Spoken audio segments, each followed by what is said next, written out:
ખાસ કરીને જયેશ રાદડિયા, હાર્દિક પટેલ, અલ્પેશ ઠાકોર, શંકરસિંહ ચૌધરી મજબૂત ઉમેદવારો મનાતા હતા કે એમને સ્થાન મળી શકે છે, તો કપાયા કેમ? ગઈકાલે 17 ઓક્ટોબર 2025ના દિવસે ગુજરાતના મુખ્યમંત્રી ભૂપેન્દ્રભાઈ પટેલના મંત્રીમંડળનું વિસ્તરણ થયું અને જે પ્રમાણે પહેલાં ચર્ચા ચાલતી હતી એમાંથી ઘણા બધા નામો કપાઈ ગયા. તો સવાલ એ છે કે આ ચર્ચામાં સૌથી ટોપ પર જે નામો હતા એ કપાઈ કેમ ગયા? ખાસ કરીને જયેશ રાદડિયા, હાર્દિક પટેલ, અલ્પેશ ઠાકોર, શંકરસિંહ ચૌધરી મજબૂત ઉમેદવારો મનાતા હતા કે એમને સ્થાન મળી શકે છે, તો કપાયા કેમ? અને ભાજપનું આ નેતાઓનું કાપવા પાછળનું ગણિત શું છે એના વિશે હું તમારી સાથે વાત કરીશ. મારું નામ રાજેશ શાહ છે અને તમે જોઈ રહ્યા છો ગુજરાતના સૌથી મોટા ડિજિટલ ન્યૂઝ પ્લેટફોર્મ ખબર છે.com. ભૂપેન્દ્રભાઈ પટેલના મંત્રીમંડળનું વિસ્તરણ થયું અને લગભગ પોણા 3 વર્ષ પછી આખરે બીજા ટોટલ મંત્રીઓને સમાવાયા. 26 મંત્રીઓનું એક પૂર્ણ મંત્રીમંડળ બનાવવામાં આવ્યું. પણ ચોંકાવનારી વાત એ સામે આવેલી હતી કે જે મોટા મોટા નામો હતા કે જે મંત્રીમંડળ વિસ્તરણના આગલા દિવસ સુધી એવું હતું કે આ નામો તો કન્ફર્મ જ રહેશે. જયેશ રાદડિયાનું નામ જોરશોરથી ચાલતું હતું, હાર્દિકની શક્યતા હતી, અલ્પેશ ઠાકોરનું પણ નામ જોરશોરથી ચાલતું હતું, વિધાનસભાના અધ્યક્ષ શંકરસિંહ ચૌધરીનું નામ પણ જોરશોરથી ચાલતું હતું. હવે હું તમને એક એક નેતાઓની વાત કરું કે પહેલાં કે એમના નામ કેમ કપાયા. તો જયેશ રાદડિયાની વાત કરીએ તો જયેશ રાદડિયાને સૌથી મોટું જો કોઈ કારણ નડી ગયું હોય તો મેન્ડેટનું.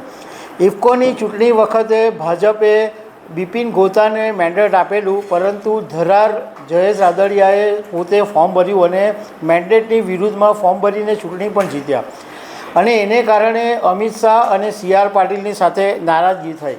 એ વાત તો જાણીતી છે, પરંતુ જયેશ રાદડિયાને બીજા જે ફેક્ટરો નડી ગયા એમાં ખોડલધામના ચેરમેન નરેશ પટેલ સાથેનો જે વિવાદ છે એનું પણ એક મુખ્ય કારણ છે. બીજું કે વિસાવદરની પેટા ચૂંટણીમાં ભાજપે જયેશ રાદડિયાને એક પાવરફુલ નેતા તરીકે જવાબદારી સોંપેલી હતી, પરંતુ વિસાવદરની ચૂંટણીમાં ભાજપ હારી ગયું અને ગોપાલ ઇટાલિયા જીતી ગયા અને ગોપાલ ઇટાલિયાનું વજન વધી ગયું અને આ વિસાવદરની નિષ્ફળતા પણ જયેશ રાદડિયાના પત્તું કપાવવા પાછળનું એક કારણ છે.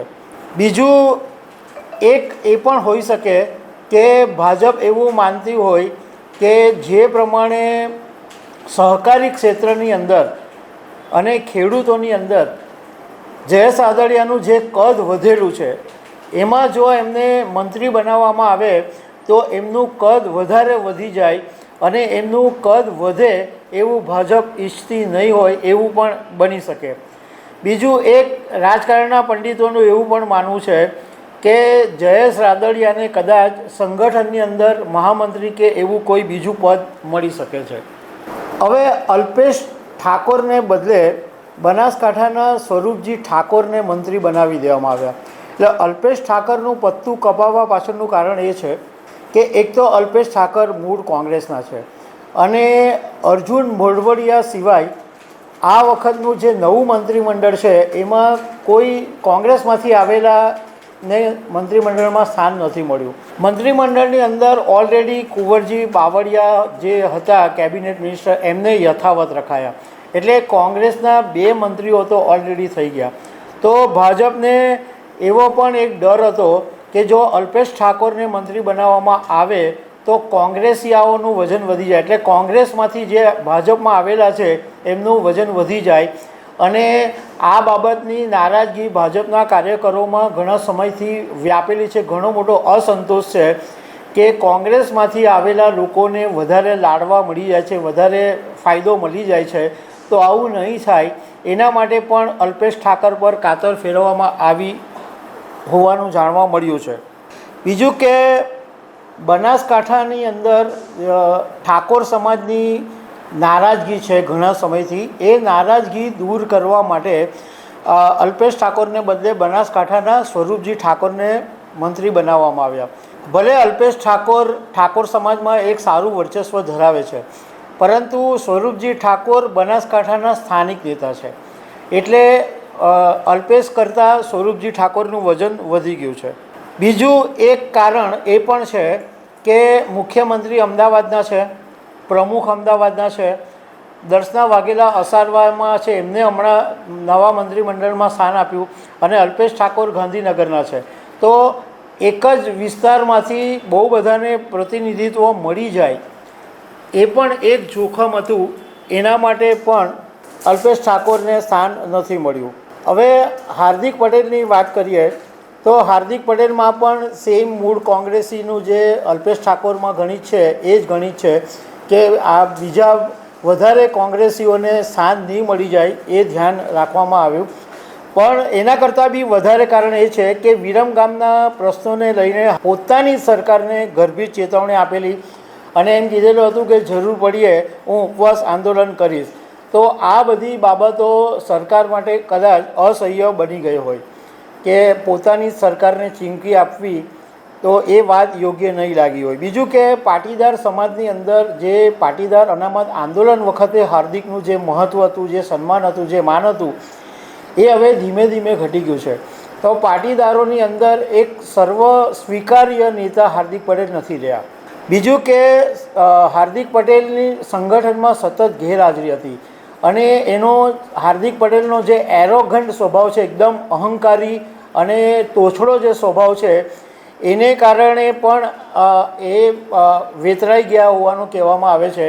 કારણ કે હાર્દિક પટેલનું એવું છે કે પાટીદાર અનામત આંદોલન પછી એટલી બધી હવા ભરાઈ ગયેલી કે પત્રકારોની સાથે બી સરખી વાત નહીં કરે, અને ભાજપે એવું વિચાર્યું કે આને જો મંત્રી બનાવી દેશે તો કદાચ વધારે હવામાં ઉડે, એટલે હવામાં ઉડે એ પહેલાં જ એનું પત્તું કાપી નાખવામાં આવ્યું છે. શંકર ચૌધરી માટે કારણ એ છે કે એક તો ગેનીબેન ઠાકોર જે ભાજપ ગુજરાતની અંદર સતત 2 લોકસભાથી બધી જ 26 બેઠકો જીતતું હતું, પણ આ વખતે ગેનીબેન ઠાકોરે એક ગાબડું પાડ્યું, એટલે જે 3 વખત જીતવાનો જે ભાજપનો લક્ષ્યાંક હતો એની અંદર એક મોટું ગાબડું પડ્યું. એક સીટ બી જીતા એ ભાજપને માટે એક મોટી નામોસી જેવું હતું.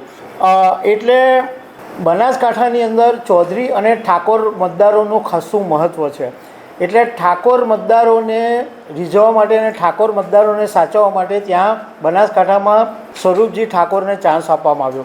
બીજું એક એવી પણ શક્યતા છે કે શંકર ચૌધરીએ જાતે જ ત્યાં બનાસકાંઠાના જે 2 નેતાઓ છે, પ્રવીણ માળી અને સ્વરૂપજી ઠાકોર, એના માટે સંમતિ આપી હોય, કારણ કે નવી પેઢીને આગળ વધારવા માંગતા હોય, તો એટલા માટે પણ શંકર ચૌધરીને સ્થાન નહીં મળ્યું.